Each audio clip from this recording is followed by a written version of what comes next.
My name is Thomas Mackenzie. I'm 52 years old, and I've been a bush pilot in the Yukon for 26 years. I've flown hunters, miners, researchers, tourists. I've seen every corner of this territory from the air. Beautiful, deadly, unforgiving. The Yukon doesn't care if you're prepared or experienced. It'll kill you just the same. But there's one place I won't fly anymore. One valley I avoid, no matter how much money someone offers. The locals call it Nahanni Valley. The old-timers call it Headless Valley. Last summer, I got a call from a mining company out of Whitehorse. They wanted to fly a survey team into the South Nahanni region, about 200 miles west of Fort Simpson. Good money, 3-day trip, drop them off, and pick them up. Should have been routine. The survey team was 4 geologists doing mineral assessment. Professional outfit, experienced people who'd worked in remote locations all over Canada.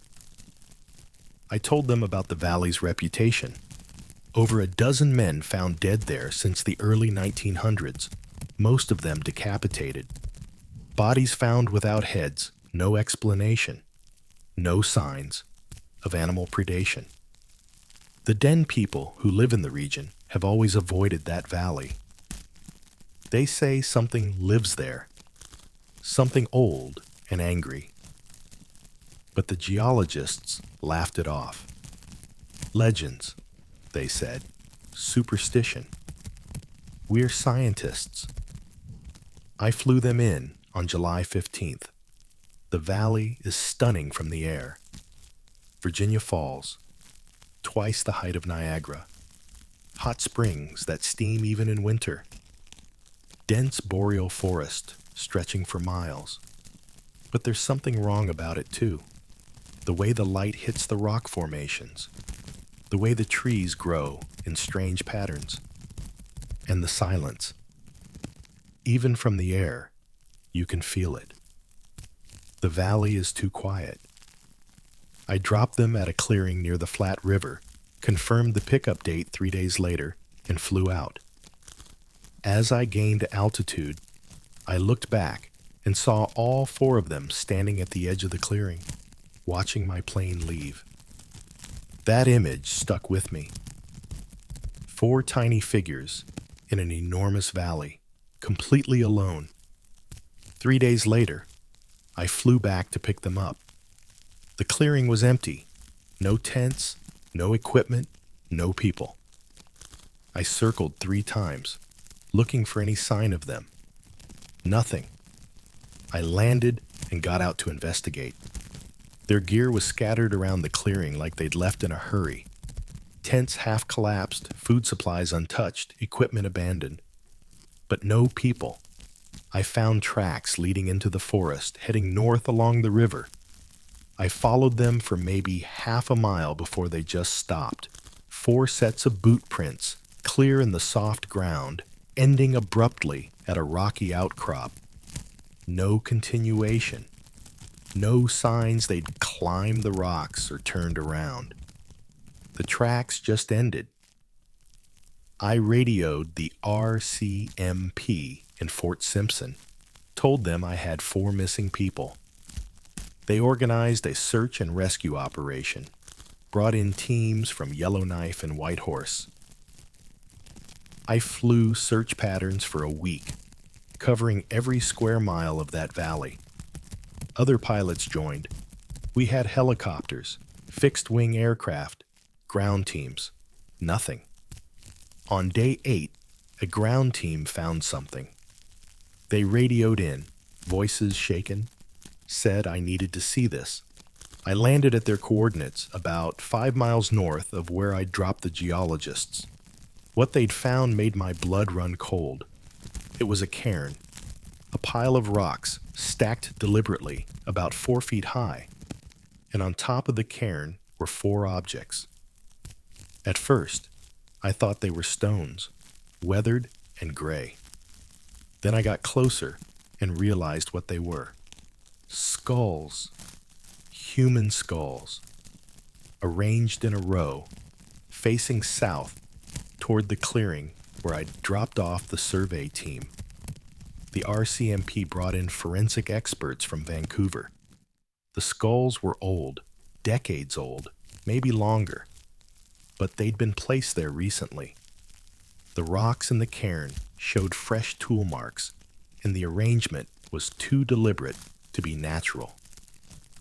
Someone or something had built this recently. We kept searching. We found more cairns scattered throughout the valley, dozens of them. Some old, covered in lichen and moss, some new, and many of them had skulls on top. The forensic team couldn't identify most of them. Too old, too weathered, but 3 of them matched missing persons cases from the 1960s. Prospectors who disappeared in the valley and were never found. We never found the 4 geologists, not alive, not dead. They simply vanished into that valley, like so many others before them. The official report listed them as missing, presumed dead due to wildlife attack or environmental hazard. But the investigators knew better. They'd seen those cairns. They'd seen the skulls arranged with purpose. I talked to a dean elder after the search was called off. His name was Paul, and he'd lived near the valley his whole life, 83 years. I asked him what really happens in Headless Valley. He said his people have known for generations. There's something in that valley, something that was there before humans. It doesn't like visitors. It takes heads as trophies, warnings to others who might enter its territory. The hot springs are its home. The caves are its domain. And anyone who enters without permission doesn't leave. I asked why it takes the head specifically. Paul said it's because the head is where the soul lives. By taking the head, the creature takes the soul. The bodies are left as warnings, but the souls belong to the valley forever. The mining company dropped their survey plans. No one wants to work in a place where teams disappear without explanation. The RCMP put up warning signs at the valley approaches, but they're vague. Dangerous terrain, enter at own risk. They can't put up signs saying ancient creature murders people and collects their heads. People would think they're crazy, but I know the truth. I've flown over that valley hundreds of times. I've seen things from the air that don't make sense. Patterns in the forest that look almost like symbols. Clearings arranged in geometric shapes. And once, just once, I saw something moving in the valley that was too large to be a bear or moose. Something upright, walking on 2 legs, crossing a meadow near the hot springs. I was at 3,000 feet, too high to see details. But whatever it was, it stopped and looked up at my plane. I could feel it watching me, even from that distance. I don't fly survey teams anymore. I stick to tourism flights, scenic routes over safe territory. When people ask about Nahanni Valley, I tell them it's beautiful but dangerous. I don't mention the cairns or the skulls or the 4 geologists who vanished. I just say the valley has a bad history and leave it at that. The Yukon is full of dangerous places. Grizzly bears, harsh weather, difficult terrain. But Headless Valley is different. It's not just dangerous. It's malevolent. It doesn't kill accidentally. It hunts. It collects. And it's been doing so for longer than we've kept records. Those 4 geologists had families. People who loved them, who waited for news, who grieved when we stopped searching. I think about them sometimes. I wonder if they're still in that valley somewhere, if their heads are on some cairn we never found. I wonder if they walked into those trees willingly, following something that called to them, or if they fought until the end. I'll never know. And I'll never go back to find out, because Headless Valley keeps its secrets, and it keeps its trophies. And once it claims you, you're part of the valley forever. The Den were right to stay away. They were right to fear it, and anyone with any sense will do the same. Story 2. I'm a documentary filmmaker. That's what brought me to Dawson City in the middle of winter. My name is Sarah Chen. I'm 34 years old, and I specialize in historical documentaries about forgotten places. Dawson City seemed perfect. Once the heart of the Klondike Gold Rush, population 40,000. Now, a tiny community of barely 1,300 people, surrounded by abandoned buildings and mining ruins. I wanted to capture what remained before it disappeared completely. I arrived in January, the coldest month. Temperatures regularly hit -40. The sun barely rises, just a few hours of twilight each day. Most of the town shuts down for winter. The tourists are gone. The seasonal workers have left. It's just the year-round residents, hunkered down until spring. I rented a small cabin on the outskirts of town and started filming. The old buildings are incredible. The Palace Grand Theater, still standing from 1899. Diamond Tooth Gertie's Gambling Hall. Rows of false front stores from the Gold Rush era, perfectly preserved by the cold. It's like stepping back in time. The locals were friendly but cautious. They'd seen filmmakers before, journalists and historians who came to document the town and then left. But they were helpful, sharing stories, pointing me toward interesting locations. One place kept coming up in conversations. The old Bonanza Creek mining camp, about 10 miles outside town. Abandoned since the 1950s.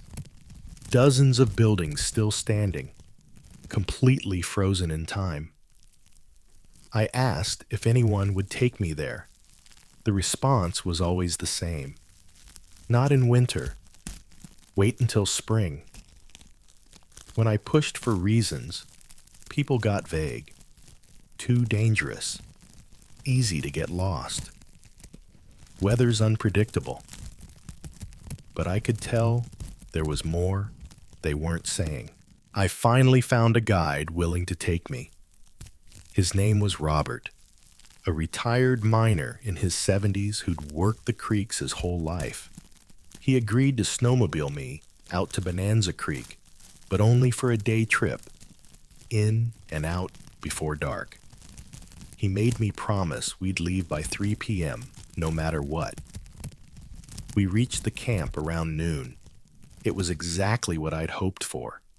Intact bunkhouses, a mess hall with tables still set, tool sheds with equipment hanging on walls, everything covered in snow and ice, but perfectly preserved. I started filming immediately, moving from building to building, documenting everything. Robert stayed outside, smoking cigarettes and watching the tree line. When I asked if he wanted to come inside, he said he'd seen enough of these places in his life. He'd wait. I thought he was just bored. Now I know he was watching for something. I spent 2 hours filming, completely absorbed in my work. The light was perfect. The buildings were incredible. This was going to be the centerpiece of my documentary. Around 2:30, Robert called out that we needed to leave. I asked for 15 more minutes. He reluctantly agreed. I was in the main bunkhouse, filming the rows of metal bed frames, when I heard footsteps on the wooden floor behind me. I turned, expecting Robert, but the room was empty. I called out. No response. I figured it was the building settling in the cold. Old wood does that. Then I heard voices. Faint, like they were coming from far away. Men talking, laughing. I couldn't make out words, but it sounded like a group conversation. Multiple people. I checked outside. Robert was still by the snowmobiles, alone. The voices were coming from inside the building. I followed the sound to the back of the bunkhouse. There was a door I hadn't noticed before, partially hidden behind a collapsed shelf. The voices were louder there, definitely coming from beyond the door.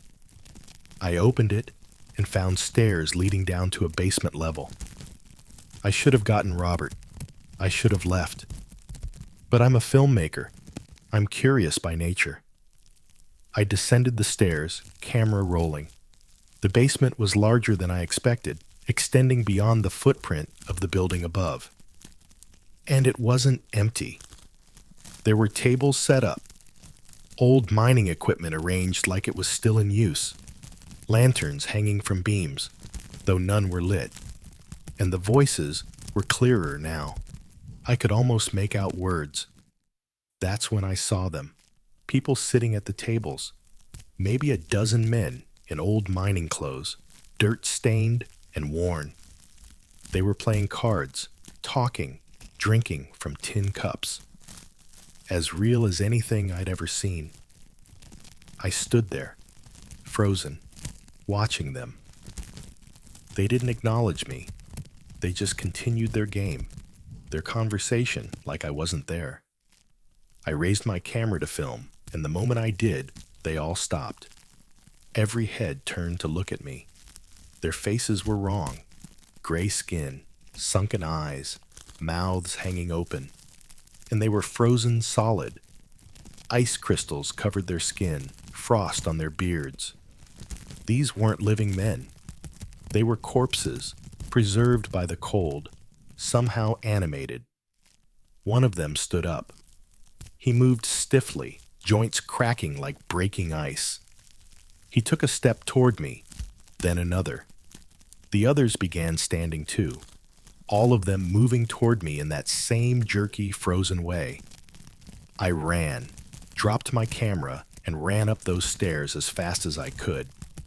I burst out of the bunkhouse screaming for Robert. He had the snowmobiles running before I reached him. We were gone within seconds, racing back toward Dawson City. I tried to explain what I'd seen, but I could barely speak. Robert didn't ask questions. He just drove, pushing the snowmobile as fast as it would go. When we reached town, he took me straight to the RCMP office. The officer listened to my story with a neutral expression that told me he'd heard similar things before. He said the old mining camps do strange things to people. The isolation, the cold, the history, your mind plays tricks. I insisted on showing him my footage, but when we checked my camera, it was gone. I must have dropped it when I ran. Robert finally spoke up. He said the mining camps are haunted. Everyone who's lived here long enough knows it. The men who died during the gold rush, who froze to death, or died in accidents or killed each other over claims. They're still there, especially in winter. The cold preserves them, and somehow they come back. Not alive, but not quite dead either. They repeat their last days over and over, and if you disturb them, they notice you. The RCMP officer didn't contradict him. He just said I should stay in town, avoid the old camps. He said it kindly, but it was clear the conversation was over. I wasn't going to get help investigating this. I tried to continue my documentary, focusing on the town itself. But I couldn't stop thinking about what I'd seen. I researched the Bonanza Creek camp, found records of 12 miners who died there in the winter of 1903. Trapped by an early blizzard, they froze in their bunkhouse. Their bodies weren't found until spring. 12 men, 12 frozen corpses sitting at tables in that basement, playing cards for over a century. I left Dawson City 2 weeks later. I couldn't finish the documentary. Every time I tried to edit the footage I had, I'd see those faces. Those gray, frozen faces turning to look at me. I'd hear that ice-cracking sound as they moved. The documentary was never completed. I told my producer the footage was damaged, unusable. I took a job filming nature documentaries in warm climates. I don't do historical pieces anymore. I don't film abandoned places. Because I learned something in Dawson City that I'll never forget. The Yukon doesn't let go of its dead. The cold preserves everything. Bodies, buildings, memories. And in places where tragedy struck, where people died hard deaths, the past doesn't stay past. It continues, frozen in time, repeating forever. Those miners are still in that basement, still playing cards, still drinking from empty cups, still waiting for a spring thaw that will never come. And if you're foolish enough to disturb them, they'll notice. And they'll want you to stay, to join their eternal game, to freeze with them and repeat your last moments forever. Dawson City is beautiful, historic, fascinating, but it's built on graves and tragedy. And in winter, when the cold is deepest and the darkness is longest, the dead come back, not to haunt, just to continue what they were doing when they died. Frozen in their last moments, preserved by the Yukon cold, waiting for visitors who make the mistake of disturbing them. Story 3. I drive ice roads, have for 15 years. My name is Marcus Webb. I'm 41 years old, and I haul supplies to mining operations and remote communities across the Yukon and Northwest Territories every winter. It's dangerous work. You're driving a 40-ton truck across frozen lakes and rivers, ice that's supposedly thick enough to hold you, but could crack at any moment. The isolation is extreme, hundreds of miles between stops. Nothing but forest and ice and darkness. But the money's good, and I'm good at it. I know the routes, know how to read ice conditions, know when to push through and when to turn back. In 15 years, I've never lost a load, never gone through the ice. I'm careful, methodical, professional. Last February, I took a run I'd never done before. A new diamond mine north of the Arctic Circle, accessible only by ice road. The mine company needed supplies before breakup, before the ice melted and the road became impassable. They were paying premium rates, double my usual fee. The route was roughly 400 miles, 2 days of driving if conditions were good. I loaded up in White Horse and headed north. The first day was routine. Good ice, clear weather, no problems. I stopped at a small outpost called Eagle Plains to refuel and rest. The guy running the fuel depot asked where I was heading. When I told him, his expression changed. He said that route had been having problems. 3 trucks had gone missing in the last month. Just vanished. No distress calls, no signs of them going through the ice. Just gone. I asked if search teams had found anything. He shook his head, said they'd flown the route multiple times, checked every mile of ice road. Nothing. It was like the trucks had evaporated. He suggested I wait, take a different route, or turn back entirely. I thanked him for the warning, but said I had a contract. The mine was depending on these supplies. I'd be careful, keep my radio on, check in regularly. He didn't argue, just wished me luck with a look that said I'd need it. I left Eagle Plains around midnight. The ice roads are actually easier to drive at night when the temperature drops and the ice is hardest. I had maybe 6 hours of driving to reach the mine. Should have been straightforward. The road followed a series of frozen lakes connected by overland portages. The ice was good, solid black ice over 3 feet thick. No issues. But the darkness was profound. My headlights carved a tunnel through the black, showing just the ice ahead and the reflective markers along the route.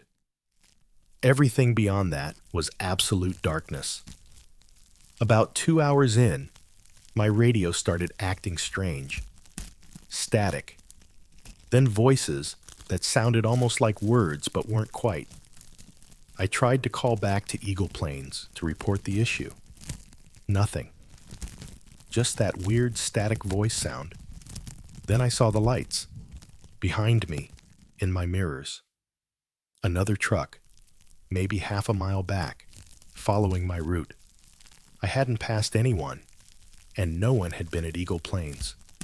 But there it was, headlights, definitely a big rig, keeping pace with me. I tried to radio them. No response. I slowed down to let them catch up. The lights slowed too, maintaining the same distance. That was odd. Ice road truckers usually communicate, coordinate, safety in numbers out here, but this truck wouldn't close the gap. I sped up. The lights sped up. I slowed down. The lights slowed down. It was matching my speed exactly, staying that same half-mile back. I started to feel uneasy. Something was wrong about this. I reached the next portage, a section where the road left the lake and crossed overland for about 5 miles. As I climbed up off the ice, I watched my mirrors. The lights behind me reached the same spot and just stopped. Didn't climb up onto land. Just stopped at the ice edge, idling there. I continued across the portage, checking my mirrors constantly. The lights stayed where they were, not moving. When I reached the next lake and descended back onto the ice, the lights were suddenly behind me again. Same distance, like they'd teleported. That's when I started to panic. This wasn't another trucker. This was something else. I pushed the accelerator, trying to gain distance. My truck wasn't built for speed, but I got it up to 60 miles per hour. Fast for an ice road. The lights kept pace effortlessly. I drove for another hour, the mysterious lights always behind me, never closer, never farther. My radio was useless, just static, and those strange, almost voices. I was completely alone except for whatever was following me.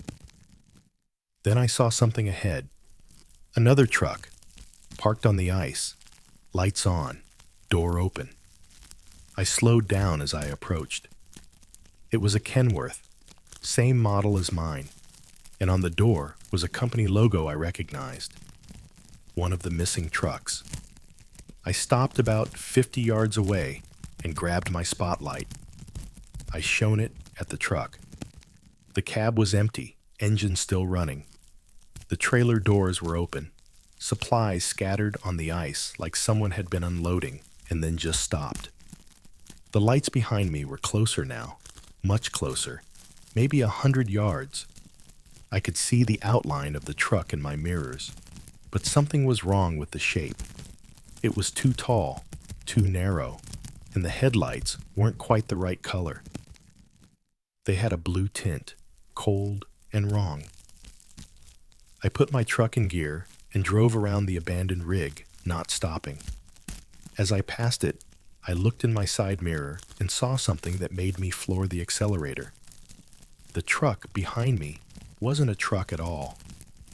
It was something shaped like a truck, something that mimicked the lights and form but wasn't mechanical. It was organic, alive, made of ice and shadow.